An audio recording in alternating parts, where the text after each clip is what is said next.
peaches and cream.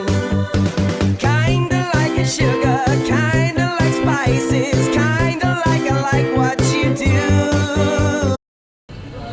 Ito daw muna unahin. Sour cream. Opo, ito sour. Hi! Good morning, Oman, and good afternoon, Pilipinas! So, syempre, ito na naman kakain naman tayo ng lunch. Kasamang agahan, as say dyan.